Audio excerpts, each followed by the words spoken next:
저는 올해 초 첫 아이를 낳게 된 38의 여자입니다. 사실 제 나이면 초등학교나 중학교 아이가 있어도 어색하지 않은 나이예요. 제 주변에 조금 빨리 결혼한 친구는 이미 고등학교 다니는 아들도 있습니다. 그런데 이 나이를 먹고서 첫 아이를 갖게 되니 마냥 기쁘고 행복하다기보다는 걱정과 불안이 앞서는 것도 사실입니다. 시댁은 이남 일녀 집안이고 맏며느리로 들어와서 지난 6년 동안 애가 생기지 않아 많은 마음고생을 하며 살았습니다. 신혼 초 1년에서 2년 정도는 시어머니의 아들 낳으라는 닭다리 호들갑처럼 느껴져서 남편이나 저나 그냥 한 귀로 듣고 한 귀로 흘렸어요. 빨리 아이를 낳으라고 하셨지만 이제 막 결혼했고 신혼생활도 즐기고 싶은데 벌써 아이를 낳아서 고생하고 싶지 않았습니다. 시어머니가 아무리 잔소리를 해도 2년 동안은 남편과 아이 없이 살기로 했는데 문제는 그 이후 3년 차부터 아무리 아이를 갖기 위해 노력을 해도 마음처럼 생기지 않는다는 점이었어요. 당연히 시댁도 난리가 났고 나중에 시어머니는 꼭 아들이 아니어도 좋으니까 한 명만 낳아달라고 하시더라고요. 마음은 저 역시도 누구보다 절박했는데 별다른 이유도 없이 아이가 생기지 않으니 별 수가 없었어요. 남편이나 제 몸에 문제라도 있었으면 치료라도 받아봤겠지만 병원을 가도 건강하다고만 할 뿐이고 좋다는 보약에 부적까지 써봤지만 생기지 않았습니다. 결혼하고 5년 정도가 지났을 때는 이미 거의 포기 상태였고 시험관 상담까지 받았지만 제 팔자에 아이는 없는 건가 보다 생각을 하고 체념하게 되었어요. 남편이랑 둘이 지낼 때는 큰 문제는 없었는데 시댁만 가면 스트레스 받고 짜증이 났지만 그 와중에 제게 힘이 되어주는 사람은 손아래 동서였습니다. 저보다 이 집안에 2년 먼저 시집을 오게 된 동서는 얼굴도 예쁘고 성격도 너무 좋은 괜찮은 집안의 외동딸이에요. 동서를 처음 만난 건 제가 시댁에 처음으로 인사를 오던 날이었습니다. 저한테 부모님들은 무슨 일을 하시냐고 시아버님이 물어보셨고 이미 이런 상황에 대해 예상은 했었지만 저는 죄인처럼 고개를 푹 숙이게 되었습니다. 두 분 모두 돌아가셨습니다. 제가 잘못한 건 아니었지만 결혼 승낙을 받는 자리에서는 마치 죄인이 된 것처럼 느껴졌어요. 제 대답에 별다른 말씀들은 없었지만 시부모님은 내심 못마땅하다는 반응이었고 제가 부모 없이 자랐다고 하니 마음에 들어하지 않으셨어요. 서로 아무런 말이 없고 어색한 분위기가 이어지고 있을 때 그때 역시나 초면이었던 동서가 끼어들어 갑자기 이런 말을 하는 겁니다. 그런데 직업이 약사라면서요? 완전 잘됐다. 안 그래도 우리 아버님이 당뇨도 조금 있으시고 어머님은 평소에 혈액순환이 잘 안 되시는 바람에 고생하고 계시거든요. 원래 집안에 의사나 약사가 한 사람 정도 있으면 가족들 건강관리는 아무 문제 없죠. 안 그래요? 어머님, 아버님도 똑같은 생각이시죠? 그러자 마지못해 시부모님도 그런 것 같다고 맞장구를 쳐주셨습니다. 동서는 가라앉았던 집안 분위기도 한순간에 바꿔주었고 그 자리에서 저를 띄워주며 기도 살려주었어요. 자칫하면 처음부터 단추를 잘못 꿰 수도 있었는데 동서가 저를 도와준 덕분에 시부모님도 더 이상은 그 부분에 대해서 말씀이 없으셨고 얼마 후 남편과 저는 큰 무리 없이 결혼을 할 수 있게 되었습니다. 시부모님 뜻에 따라 결혼하고 신혼 초반 2년은 시댁에서 같이 살기로 했어요. 원래는 저보다 먼저 결혼한 동서네가 시부모님 집에서 함께 살고 있었는데 그쪽이 분가를 하고 대신 저희가 집에 들어가게 된 모양새였죠. 형님이 이 집에 오신 덕분에 저희는 분가해서 좋긴 하지만 한편으로는 형님한테 괜히 미안하다는 생각도 드네요. 그래도 저희가 주말마다 찾아올 테니까 힘내시고 그때 뵐게요. 동서가 이사를 나가면서 저한테 이런 말을 했었고 어쩌면 말 한마디를 하더라도 이렇게 예쁘게 하는지 동서는 정말 누구한테나 예쁨 받는 사람이라고 생각했습니다. 하지만 저렇게 항상 밝고 예쁘기만 한 동서에게 남모르는 아픔이 있었다는 건 나중에서야 알게 되었죠. 동서가 결혼하고 얼마 안 되었을 때 있었던 일인데 당시 하혈이 심해서 병원에 갔고 결국 치료도 제대로 안 되고 반복되는 출혈 때문에 아기집을 전부 드러냈다고 하더라고요. 젊은 나이의 여자로서는 거의 사형 선고를 받은 셈이나 마찬가지였습니다. 자신은 그렇게 큰 아픔을 겪었지만 오히려 저한테 포기하지 말라고 계속 노력하고 기다리면 언젠간 꼭 아이가 생길 거라고 위로해 주었어요. 만약에 제가 아이를 낳게 되면 좋은 작은 엄마가 되어주겠다고 말을 하는 정말 착한 동서였습니다. 둘 다 비슷한 처지였지만 저야 언젠가 아이가 생길 수도 있다는 희망이라도 품은 채 살 수 있었잖아요.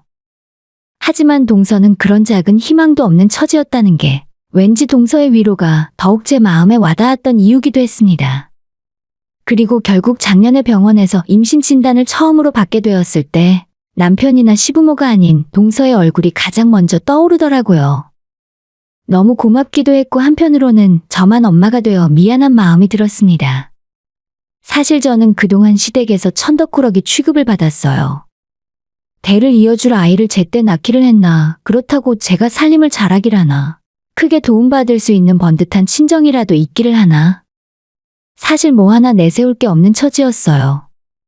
반면 동서는 저와는 다르게 친정이 경제적 여유가 있는 편이었고, 외동딸인 동서에게 지원을 아끼지 않으셨기 때문에 철마다 시부모님에게 오시며 용돈이며 시부모님 생신이 되면 해외여행까지 보내드릴 정도로 자식으로서 할 수 있는 거의 모든 걸 다 해드렸어요. 게다가 애교라고는 찾을 수 없는 저와는 다르게 성격도 싹싹하고 어른을 위할 줄 알아서 아마 저라도 저런 며느리는 예뻐할 수밖에 없었을 겁니다.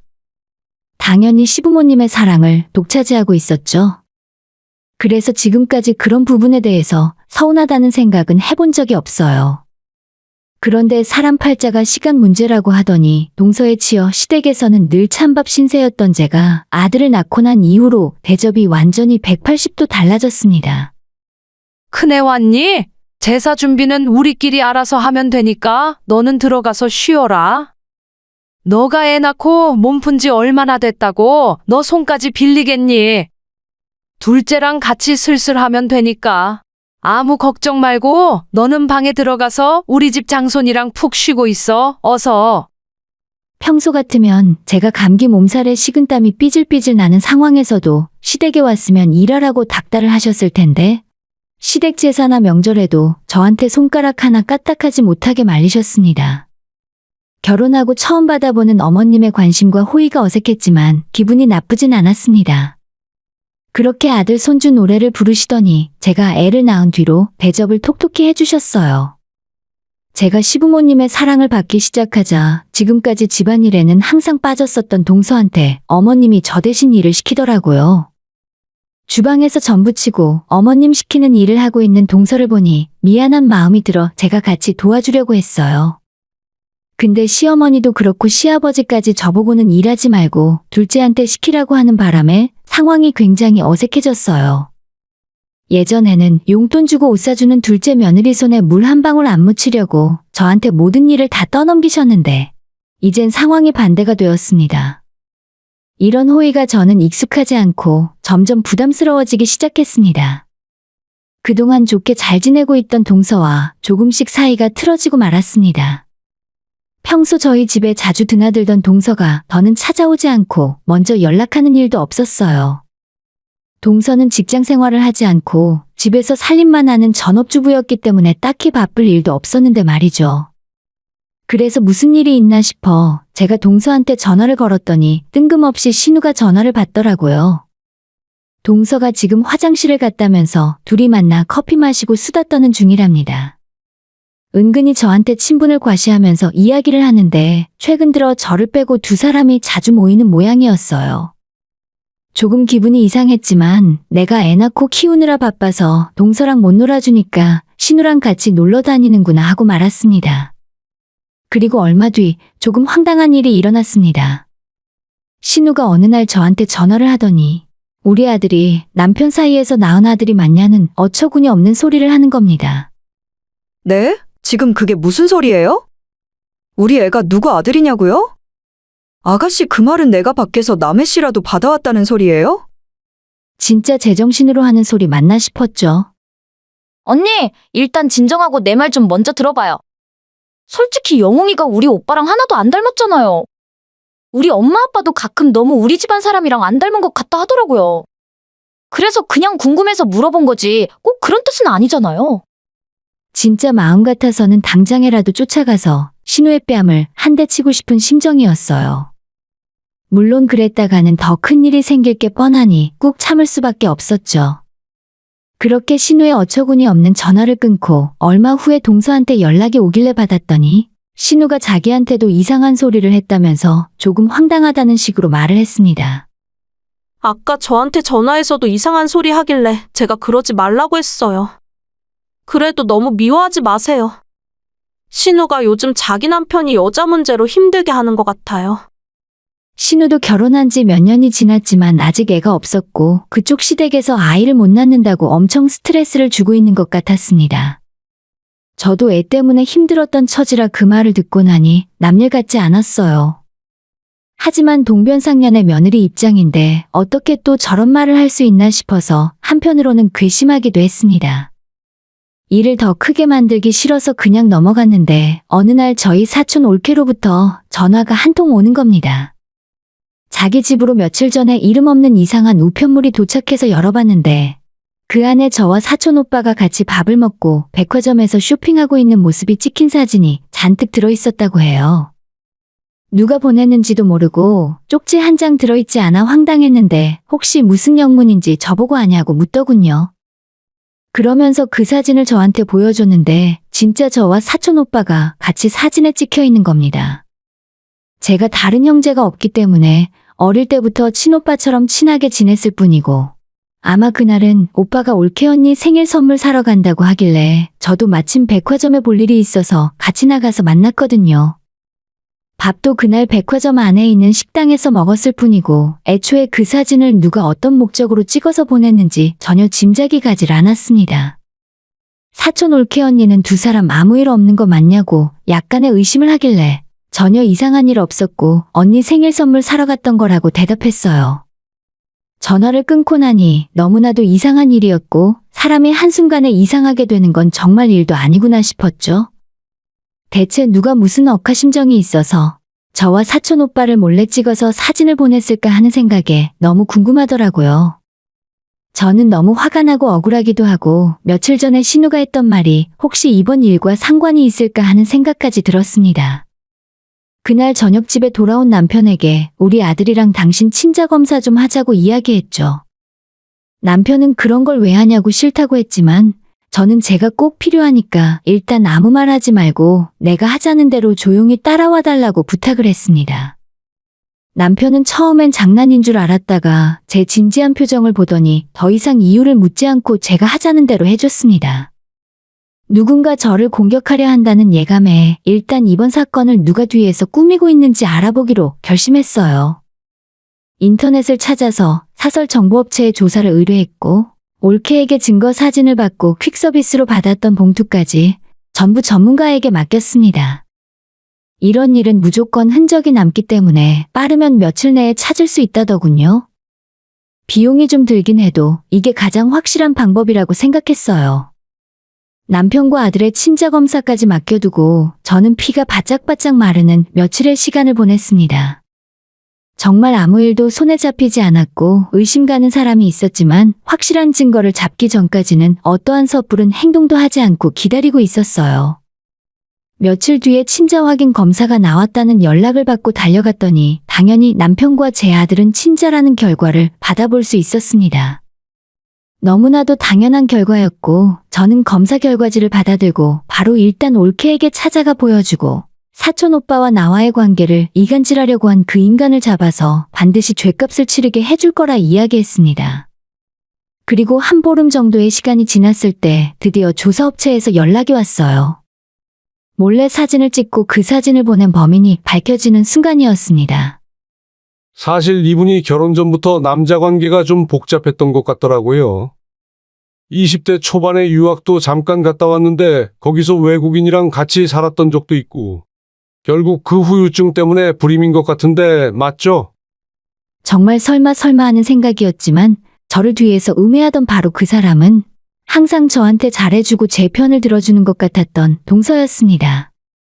믿는 도끼의 발등이 찍힌다고 동서가 이럴 거라 믿고 싶지 않았어요. 처음엔 저를 싫어하는 신우를 의심했었는데 가만히 생각해보면 신우가 이런 일을 벌일 능력이 없는 사람이더라고요. 나중에 알고 보니 신우에게 제 아이가 남편의 아이가 맞냐는 이야기를 꺼냈던 것도 동서였고 팔랑 뒤에 생각 짧은 신우는 그 말에 혹해서 저한테 바로 전화를 걸었던 거죠. 사실 동서는 남편을 제외하고 만붙일 곳 하나 없던 이 집 구석에서 제가 유일하게 의지할 수 있는 사람이었습니다. 그런데 어떻게, 아니 왜 저한테 이런 짓을 했는지 이해를 못하겠더라고요. 본인 사비까지 써가며 다른 업체에 저와 사촌 오빠의 뒷조사를 시켰고 몰래 사진을 찍어서 올케한테 보내는 만행을 저질렀어요. 신우에게 쓸데없는 소리를 해서 의심하게 만들고 대체 왜 저를 못 잡아먹어서 안달인지 이해를 할 수가 없었습니다. 도저히 용서할 수가 없었고 착한 척하는 동서의 본 모습을 모든 사람들 앞에서 까발려주기로 결심을 하게 되었어요. 일단 모든 증거가 제 손에 있었지만 모르는 척 하고 있었고 얼마 뒤에 시댁 제사가 있는 날이었어요. 저는 남편과 함께 아이를 데리고 저녁 시간쯤 시댁으로 향했습니다. 제가 도착했더니 동서는 이미 집에 와 있더라고요. 지난번에 자기가 다 일을 하는 것이 불만이었는지 이번에는 본인 사비로 가사도우미 아주머니까지 데려왔습니다. 속으로 꼴값을 떠는구나 생각을 하고 저는 어머님 아버님이 그냥 쉬라고 해서 거실 소파에 앉아 있었어요. 시부모님은 한 달 만에 보는 손주가 예뻐서 어쩔 줄 몰라 하셨습니다. 동서는 입으론 귀엽다고 하지만 단 한 번도 머리를 쓰다듬어 주거나 아이를 안아준 적이 없었습니다. 동서, 근데 우리 영웅이 누구 닮은 것 같아? 제가 뜬금없이 물어봤더니 동서가 살짝 당황하면서 그냥 저희 두 사람을 두루두루 닮은 것 같다 하고 넘어가려 했습니다. 어머님, 영웅이 누구 닮은 것 같으세요? 누가 그러던데 남편 안 닮고 저희 사촌 오빠 닮았다 하더라고요. 어머님, 아버님 보시기에도 그렇게 애 아빠를 안 닮았어요? 라고 했더니 어머님 아버님이 무슨 소리냐며 펄펄 뛰셨습니다. 어떤 정신 나간 놈이 그딴 소리를 해? 남의 집 귀한 손주를 두고 뭐가 어쩌고 어째? 그런 말을 하는 정신 빠진 인간이 대체 누구냐? 그 말에 저는 생긋 웃으면서 옆에 있는 동서 얼굴을 빤히 쳐다봤습니다. 형님, 왜 저를 보세요? 제 얼굴에 뭐라도 묻었나요? 글쎄, 내가 왜 그럴까? 뭐 짐작 가는 거라도 있어? 끝까지 얼굴색도 안 변하고 시치미를 떼길래 시댁 식구들 다 볼 수 있게 친자 확인 검사지를 내밀었어요. 자, 동서가 자꾸 궁금해하는 것 같아서 내가 병원 가서 받아왔어. 우리 영웅이가 내 남편이랑 유전적으로 일치하는 친자라는 확인서야.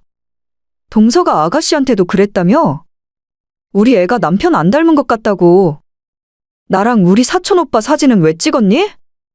왜 몰래 사진 찍어서 우리 올케 언니한테 보냈어? 너 그 입으로 우리 아들이 나랑 사촌 오빠 사이에서 태어난 것 같다고 떠들고 다녔지? 제가 증거까지 내밀며 몰아붙였더니 동서는 얼굴이 새하얗게 질려 울음을 터뜨렸습니다. 저한테 진짜 왜 이러세요? 저는 모르는 일이에요. 아가씨한테는 그냥 농담으로 한번 해본 소린데. 웃자고 한 소리에 이렇게까지 일이 커질 줄은 몰랐어요. 야, 쇼하지 마. 내가 증거도 없이 이럴 것 같아? 너가 돈 주고 내 뒷조사 시켰던 업체 사장이랑 전화통화까지 다 했어. 내가 뭘 잘못했다고 나한테 이럴 수가 있어? 이 정도까지 이야기했더니 동서가 눈물을 툭 그치고 순식간에 표정이 싹 변했어요. 너가 끝까지 애만 안 낳았어도 그냥 지금까지처럼 나보다 못한 며느리로 살았으면 됐을 텐데. 너가 문제야. 너가 집안에 분란을 만들었고 너가 우리 관계를 끝낸 거야. 진짜 이게 TV에서만 보던 사이코패스인가 싶었습니다. 그래서 저는 원래대로라면 끝까지 숨겨주려고 했던 동서의 과거까지 시댁 식구들 앞에서 다 이야기해버렸습니다. 너 9년 전에 미국에서 어떤 남자랑 같이 살았지? 한두 명이 아니더라. 이미 발뺌할 생각하지 마. 나한테 사진까지 다 있으니까. 시동생이 그 말을 듣고 무슨 소리를 하는 거냐고 물었고 저는 진짜로 신우가 미국에서도 외국 남자들과 동거를 했었고 한국 돌아와서도 매일 클럽에 다니면서 20대를 화끈하게 살았다고 이야기했습니다. 결국 저와 동서의 싸움은 그쪽 집안 부부싸움이 되었고 이미 그날 제사는 물 건너가 버렸죠. 시동생 손에 끌려나가면서도 저한테 그걸 어떻게 알았냐고 자기 뒷조사했냐고 악을 쓰더라고요. 그렇게 두 사람은 얼마 후 이혼하게 되었고 동서는 끝까지 저한테 전화를 걸어서 용서 못한다고 꼭 복수하겠다는 말을 남겼습니다. 그러거나 말거나 변호사 찾아갔더니 사람 몰래 뒷조사하고 사진 찍어서 협박하는 것도 불법이고 처벌받을 수 있다고 해서 저는 동서에게 고소를 준비하고 있어요. 한때는 가족이 되었다고 생각한 사람이었는데 정말 이번 일을 겪으면서 많은 생각을 하게 됩니다. 평생 제가 아이 없이 자기보다 못한 존재라고 생각했을 텐데 무려 6년 만에 이렇게 될 줄은 몰랐겠죠. 아무리 그래도 그렇지 어떻게 뒷조사를 시키고 저희 가정을 파탄내려고 했는지 모르겠어요. 보통 일반적인 사람의 상식으로는 도저히 저런 짓을 못할 것 같아요. 시어머니도 처음에는 어떻게 집안에 이런 일이 생겼냐고 하셨지만 지금은 차라리 그런 무서운 애가 나가서 다행이라고 하셨습니다. 멀쩡한 남의 가정을 깬 것 같아 찝찝한 기분이 들기도 하지만 어차피 저도 똑같이 당할 뻔했으니 피장파장이라고 봅니다. 저를 원망하거나 억울해하지 말고 그러길래 인생을 똑바로 살았어야죠. 오늘의 사연은 여기까지입니다. 구독과 좋아요, 알림 설정 부탁드려요. 다들 행복하시고 좋은 하루 되세요.